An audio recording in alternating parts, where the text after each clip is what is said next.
Hi, everybody, and welcome to the Maria Gonçalves podcast. Today, I have a special guest. Her name is Gillian Fletcher. So, welcome, Gillian. Thank you, Maria, for inviting me. I'm super excited you are here. So, for those that are watching or listening, Gillian is an evidential medium and psychic. And I would love to know, Gillian, how did this all begin? My mediumship development actually only began about 4 years ago. Yeah. But I've always been aware of the spirit world, not in the way that people say, they've grown up seeing spirit, not like that. I Yeah. just, I've always known, I've never questioned whether or not there is a spirit world. I just grew up always knowing. Just as the sun's going to rise the next day, I would just knew that there was a spirit. I never questioned it. So, yeah, and it took me all these years and a lot of pushing eventually from the spirit world for me to develop. So I am curious because on your website you do write about having your first experiences as a teenager. Is that correct? It is, yes, I would say. Although one of those experiences when I actually saw spirit was with two of my friends, and they actually saw the same spirit too. So that wasn't something that was unique to me at that time. But yeah, that's when things started to really become more apparent. Let's put it that way.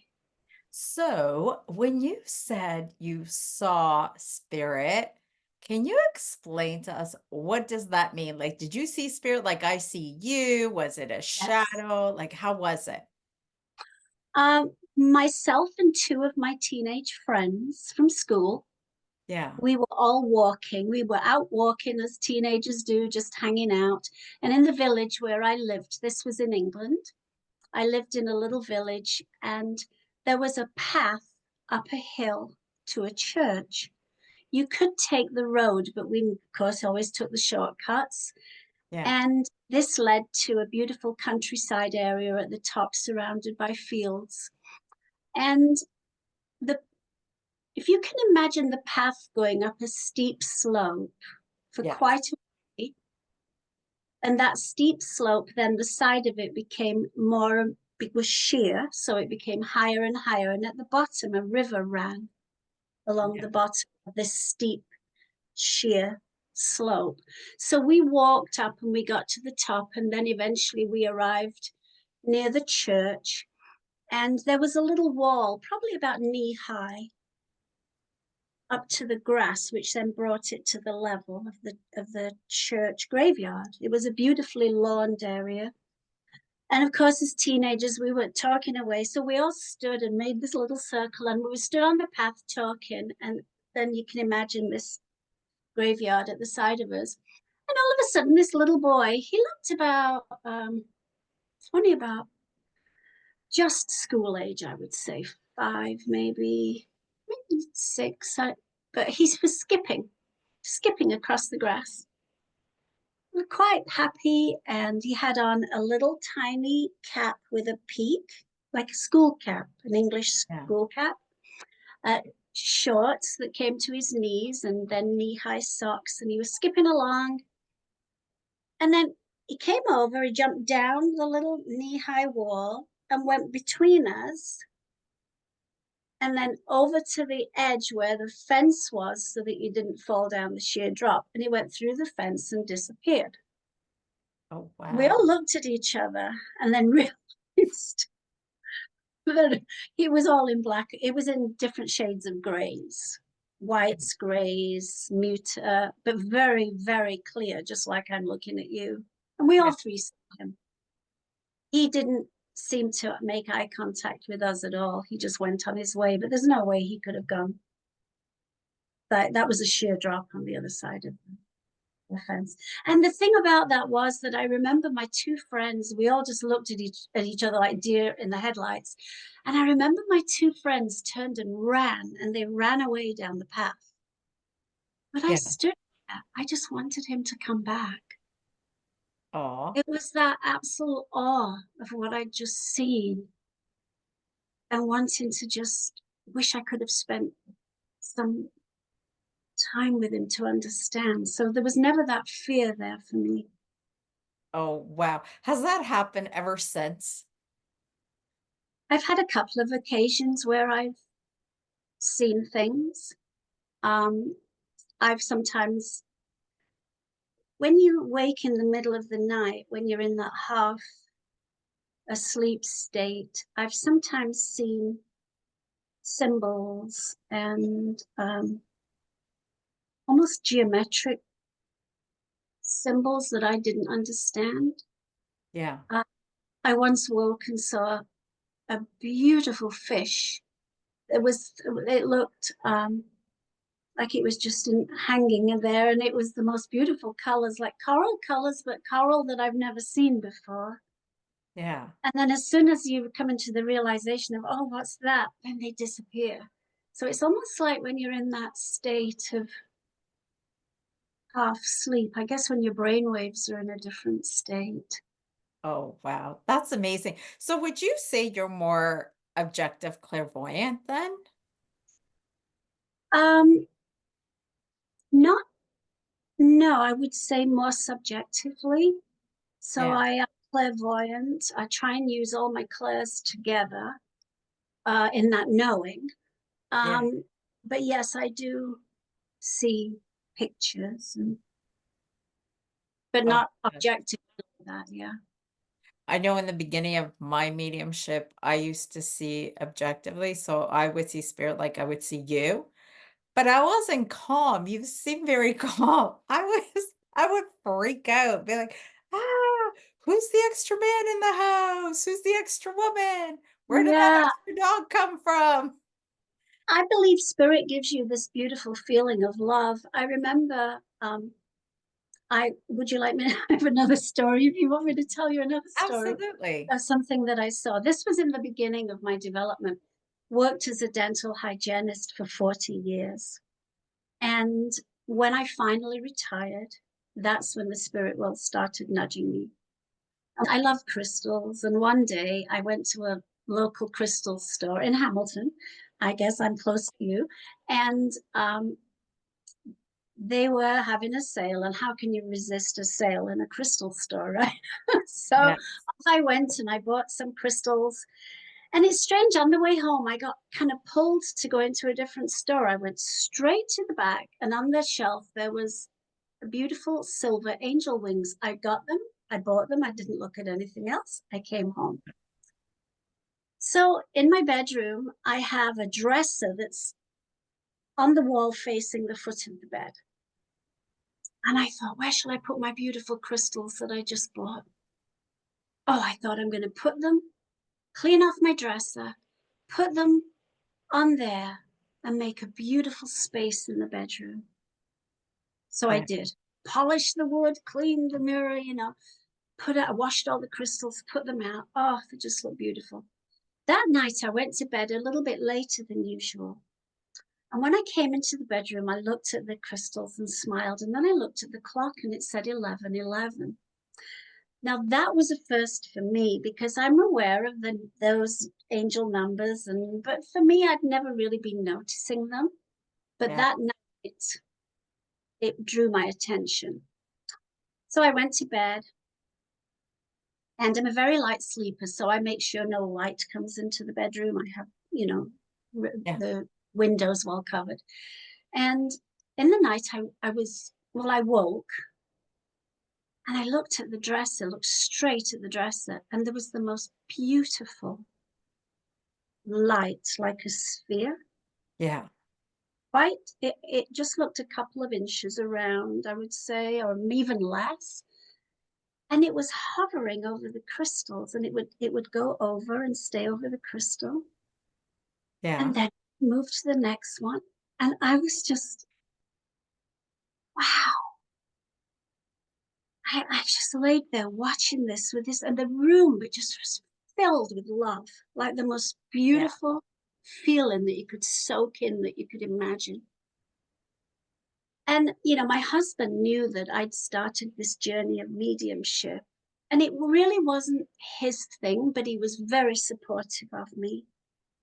And so I thought, wow, I wonder if he can see this. So I elbowed him. David, wake up. So he said, what? I said, look at that light. So he looked. And of course, he's not used to seeing these things. So he then sat bolt upright in bed. And when he did, it disappeared. But did he see it? Yes.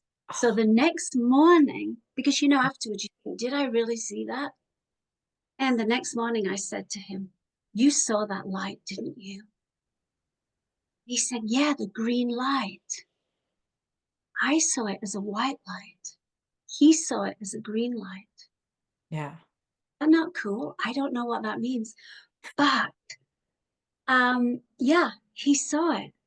And I think it was almost the spirit world as well, getting him on board because he goes now to the spiritualist church with me and he's Yeah. really loving it too.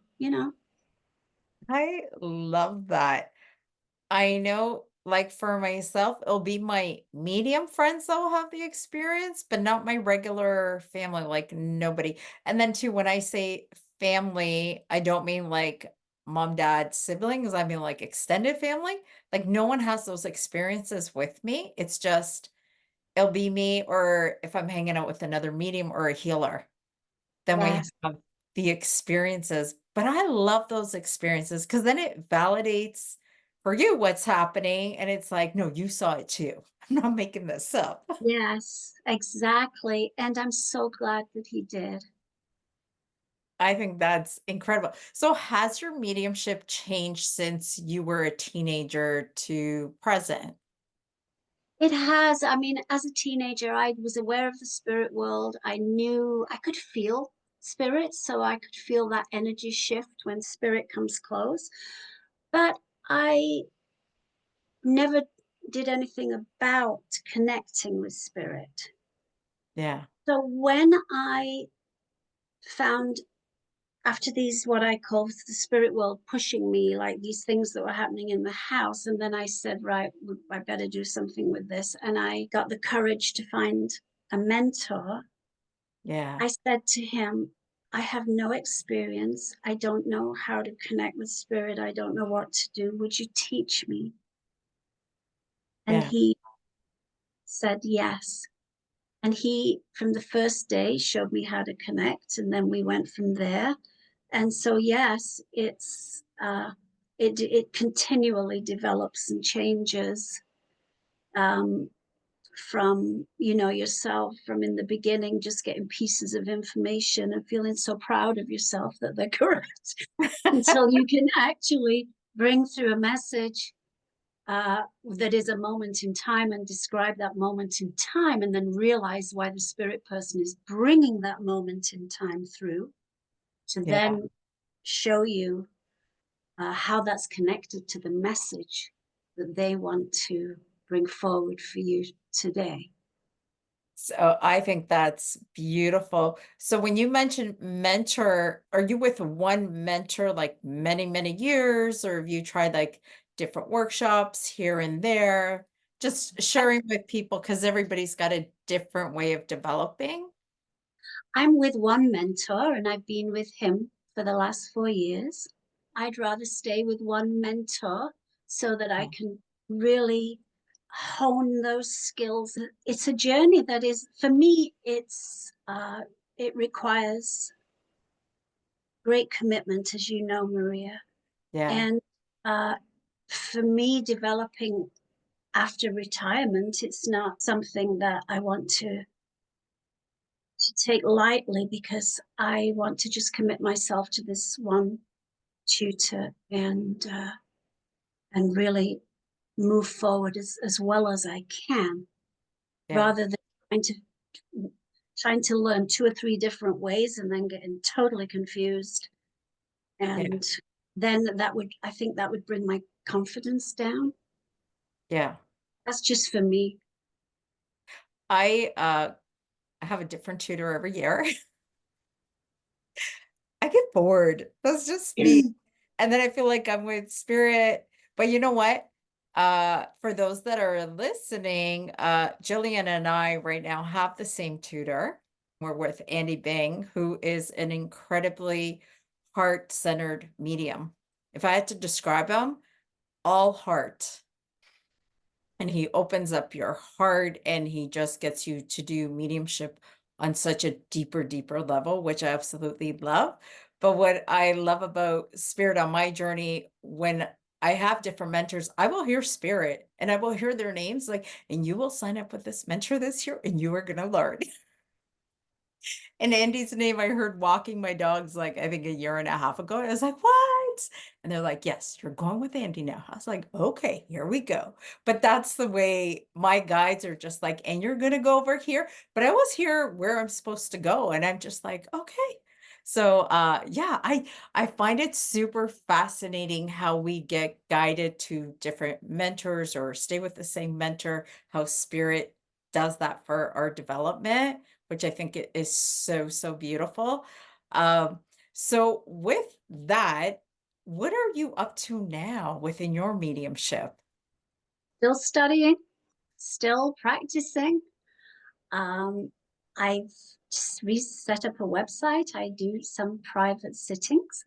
Yeah, Uh, demonstrate as well at a local spiritualist church, the Spiritualist Society of Burlington. yeah, I sometimes take part in their Sunday divine service, yeah. and I love demonstrating. Oh my goodness. I think, yeah, I love demonstrating too. It's so incredible to be able to do that. Um, I was gonna ask because you did an event this weekend with other mediums, and, it was like a fundraiser for, Yes, SSB. So, can you tell us about that? Like, do you do that often? yes. So we have practice groups within our Yeah, mediumship. It's so important to keep developing. yeah, And and again, for the people that are listening, there are many practice groups out there, and I would suggest to find the one that you're comfortable with. There are, yeah, they don't all fit for everyone. Not that there's anything wrong with them, but you will find the place, like you said about being guided to your mentors. yeah, Then too, I feel that you use your intuition with those too. And I'm in very blessed to be in a group um, that Carol Ann Dickinson runs. Carol Ann runs a practice circle for us on Saturday mornings. yeah, And as part of that practice group, now, uh, every couple of months, we do a practice that is open to the public. So one we will do demonstrating, the next one we will do private sittings. So anyone can sign up. It's completely free to come in to have a reading. Of course, when it's a demonstration, it doesn't mean you're going to get a reading. It's just certain people will that the spirit world chooses. Um, but for private sittings, everyone will get a reading.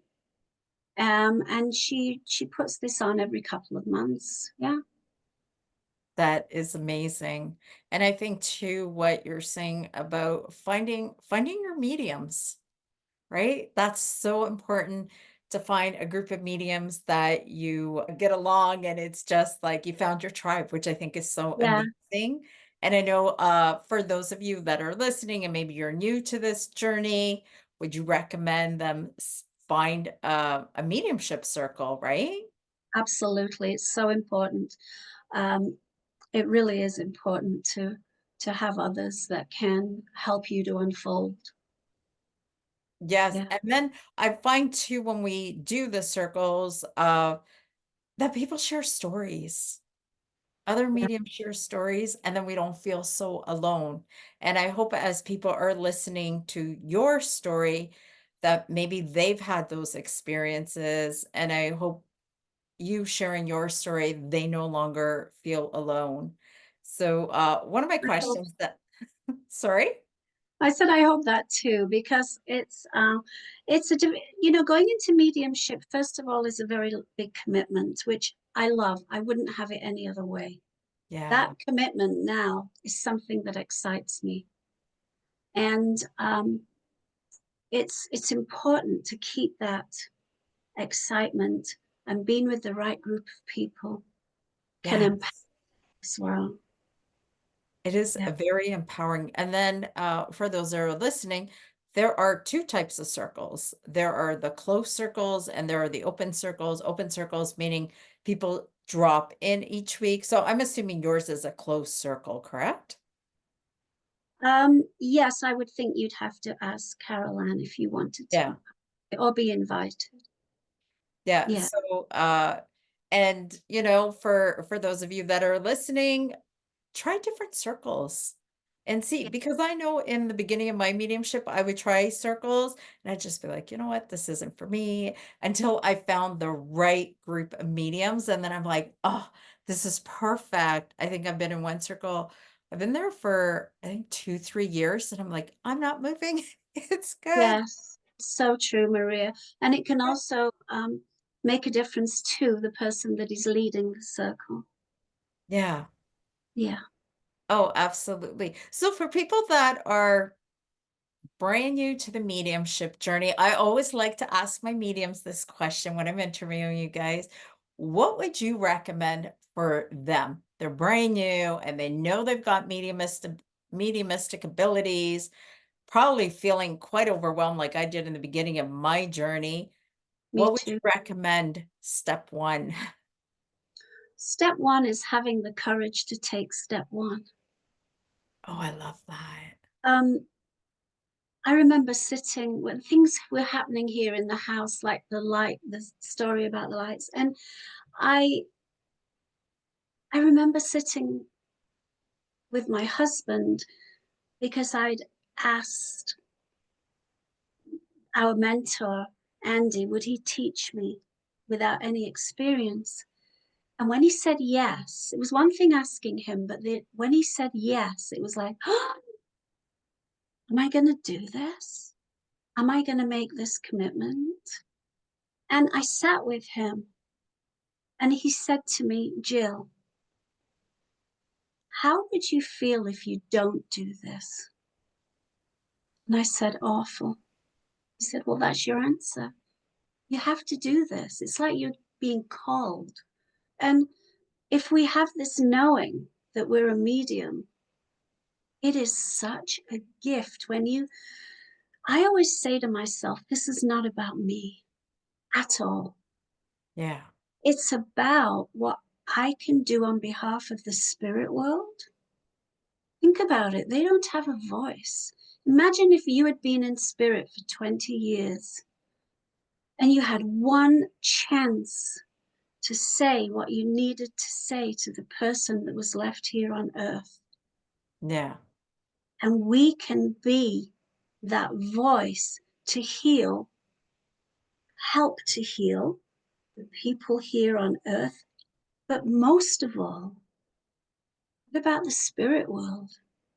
They have needs too. So Yeah. it helps me a lot. I take myself out of the equation and just think about the spirit world. And Yeah. it takes that fear away, which we all have, me included. Yeah. When suddenly you say, Jill, it's not about you. You've been asked here to be of service. Step up to the plate and do something with this and be blessed that Yeah. you have this ability and don't waste it. It is such a beautiful gift. Yeah. That's what I would say to people who are sat on the fence. Shall I do it or shouldn't I? I would say yes, do it with the utmost integrity and do it with your heart for the spirit world. And in the process, the people on earth receive love and healing. Yeah. And, and actually, we do too. We do. You just reminded me of a conversation I had this week with a different mentor, and it was, what's your why? And you just answered it beautifully, like your why of why you do mediumship, which is absolutely incredible. And then I noticed for myself, because we were talking about this, when people get mediumship readings, and sometimes we're having like a conversation after the reading, and they will say, well, I just booked a reading because I needed to know they're okay on the other side. Like, do you hear that a lot? Like when people, they Yeah, just need to know. And the one thing, insurance. yeah.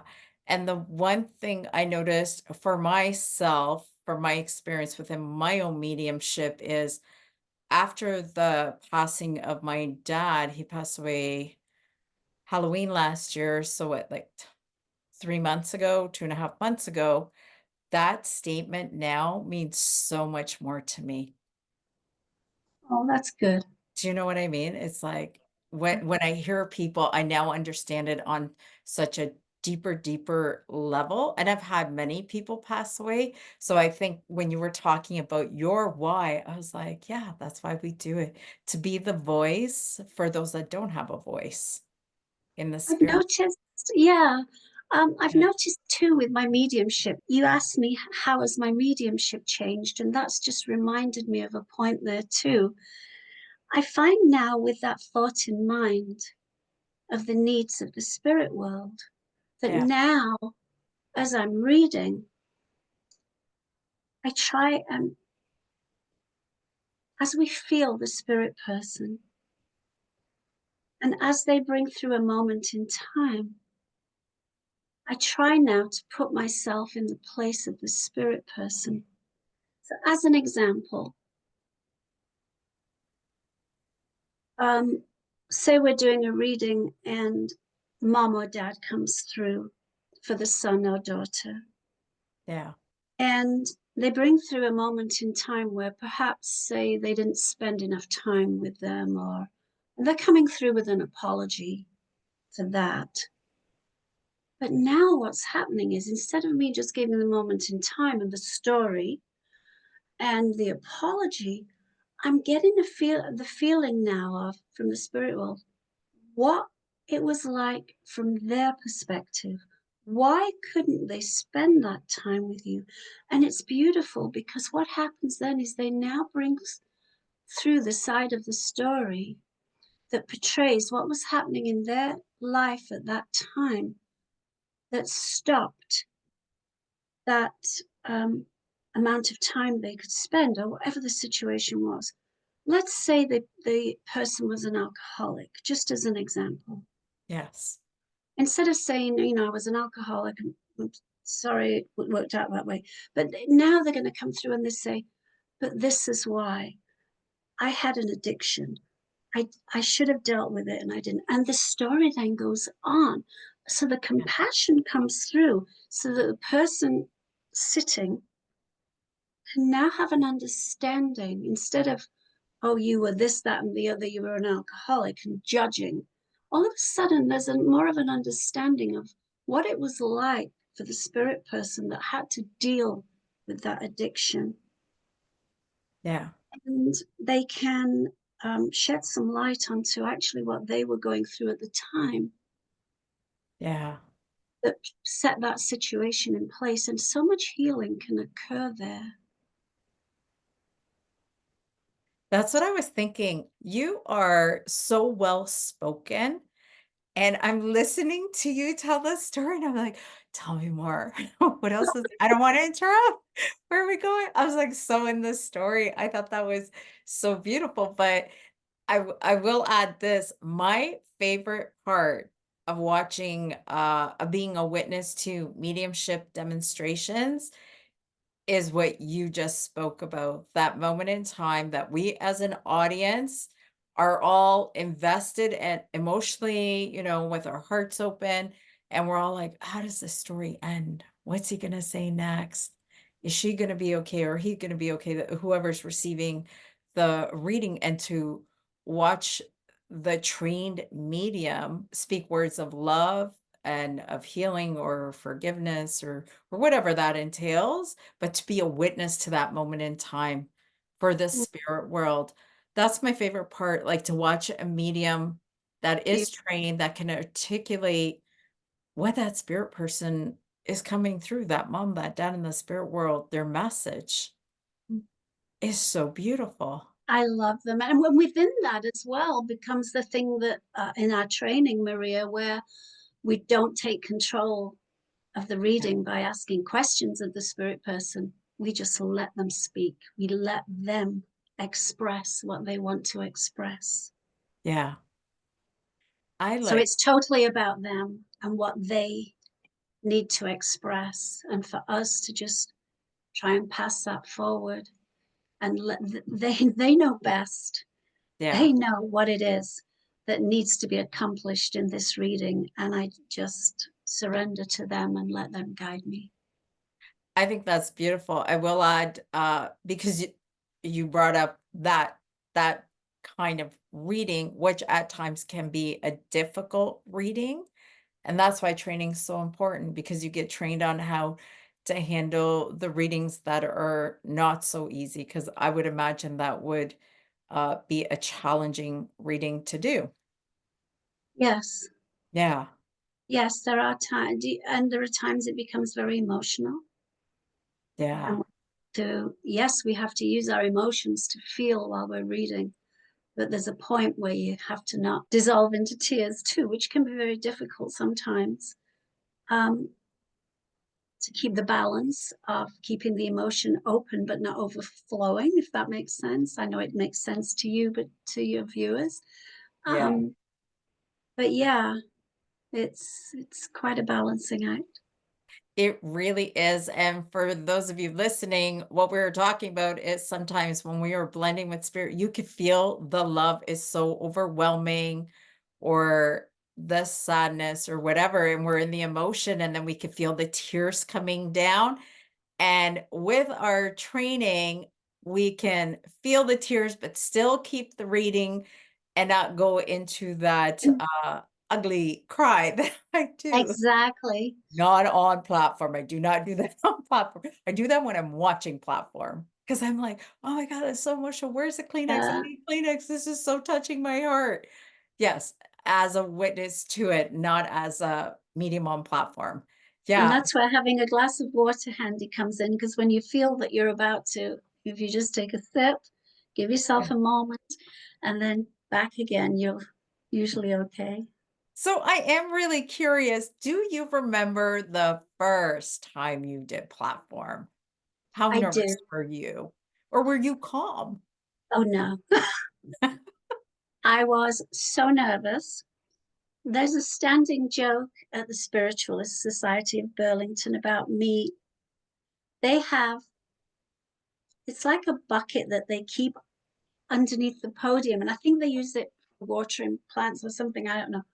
But Yeah. it's a standing joke there that that was for me because I felt so sick when the first I was so nervous.